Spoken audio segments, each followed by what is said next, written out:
ஒரு கல்யாண வீட்டில் பணக்கார வீட்டை சேர்ந்த ராமும் சோமுவும் மிடில் கிளாஸ் ஃபேமிலியை சேர்ந்த மகாவை பார்க்குறாங்க. மகா வந்து அழகான அறிவான பெண்ணுங்க. அவங்க அப்பா ஒரு ஹைடெக் டெய்லருங்க.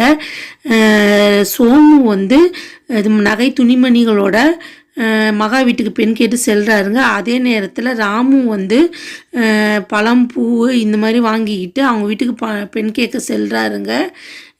இது எல்லாத்தையும் உள்ளே இருக்கிற கண்ணாடி மூலமாக மகா எல்லாத்தையும் பார்க்குறாங்கங்க. அவங்க வந்து அவங்க அப்பா வந்து யார் ஃபஸ்ட்டு சட்டை தைச்சி தராங்களோ அவங்களுக்கு தான் பெண்ணுன்னு போட்டி வைக்கிறாருங்க. மகாவும் ஹெல்ப் பண்ணுவாங்கன்னு சொல்கிறாங்க. மகா வந்து நீளமாக நூல் வச்சு ஊசியில் வச்சு சோமுக்கு கொடுத்துட்றாங்க. இதனால் சோமு தோற்று போயிடுறாங்க. ராம ஏன் செலக்ட் பண்ணாங்கன்னு உங்களுக்கு புரியுதா?